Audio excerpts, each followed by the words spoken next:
হয় সুনীত চাওক ইতিমধ্যে যিখিনি খবৰ আহি আছে এই বিস্ফোৰণৰ তীব্ৰতা বহুত বেছি আছিলে প্ৰত্যক্ষদৰ্শীয়ে কিছুমান ভাষ্য আগবঢ়াইছে যদিও বা আৰক্ষীয়ে এই কথাবোৰ কোৱা নাই কিন্তু প্ৰত্যক্ষদৰ্শীয়ে ভাষ্য আগবঢ়াইছে যে বিস্ফোৰণটো ইমানেই শক্তিশালী আছিল যে বিস্ফোৰণৰ পিছত এখন গাড়ী 150 মিটাৰ আঁতৰলৈকে ছিটিকি পৰিছিল গতিকে অনুমান কৰিব পাৰি যে এই বিস্ফোৰণটো কিমান ভয়াৱহ আছিলে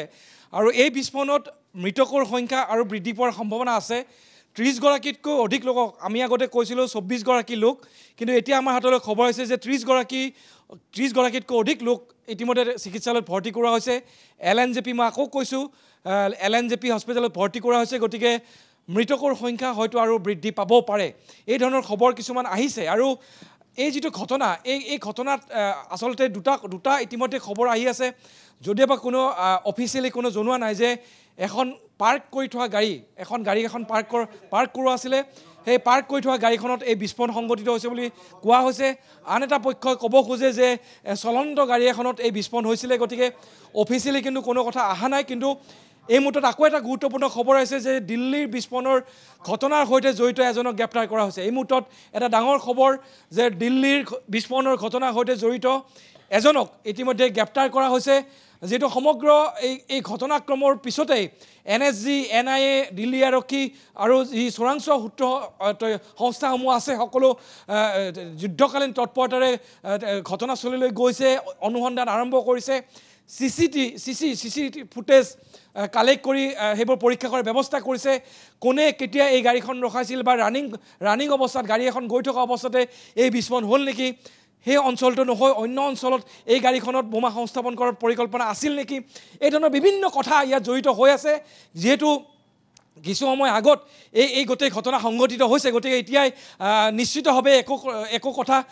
কৈ দিব পৰা নাযায় কিন্তু প্ৰত্যক্ষদৰ্শীয়ে যিটো ভাষ্য আগবঢ়াইছে তাৰ পৰা এটা কথা নিশ্চিত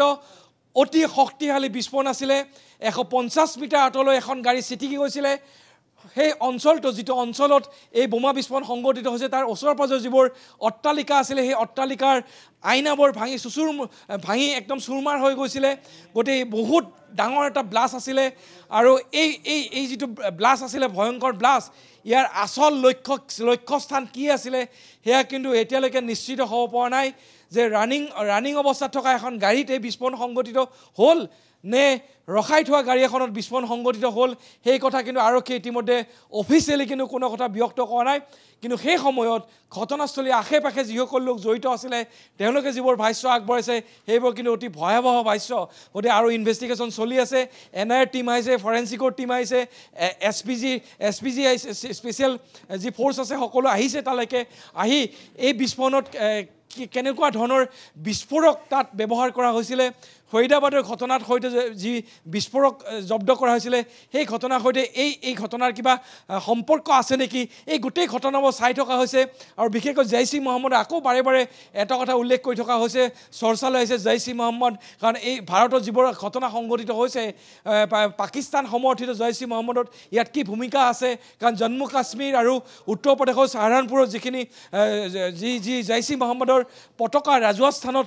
আঁৰি দিয়াৰ যিটো ঘটনা সেই ঘটনাৰ সৈতে এই ঘটনাৰ কি সম্পৰ্ক আছে মুঠৰ ওপৰত সামগ্ৰিকভাৱে অপাৰেশ্যন সিন্দুৰৰ পিছত পাকিস্তানৰ কঁকাল ভাঙিছিলে তাৰ পিছত কিবা এটা ডাঙৰ পৰিকল্পনা কৰা হ'ল নেকি দুজন চিকিৎসক জম্মু কাশ্মীৰৰ দুজন চিকিৎসকক গ্ৰেপ্তাৰ কৰা হৈছিলে জৈশ-ই মহম্মদৰ সৈতে জড়িত থকাৰ অভিযোগত তেওঁলোকৰ সৈতে এই বিস্ফোৰণৰ কি সম্পৰ্ক আছে গতিকে বহুত কথা ইয়াত আহি পৰিছে দিল্লীৰ ৰাজধানী চহৰত এটা ভয়ংকৰ কুটাঘাত সংঘটিত হৈছে সেই কুটাঘাতৰ পিছত এই কথাবোৰ আহি পৰিছে কাৰণ আজি সমগ্ৰ দিনটো আজি পুৱাৰে পৰা আচলতে যোৱা দেওবাৰৰ পৰা এই ঘটনাক্ৰম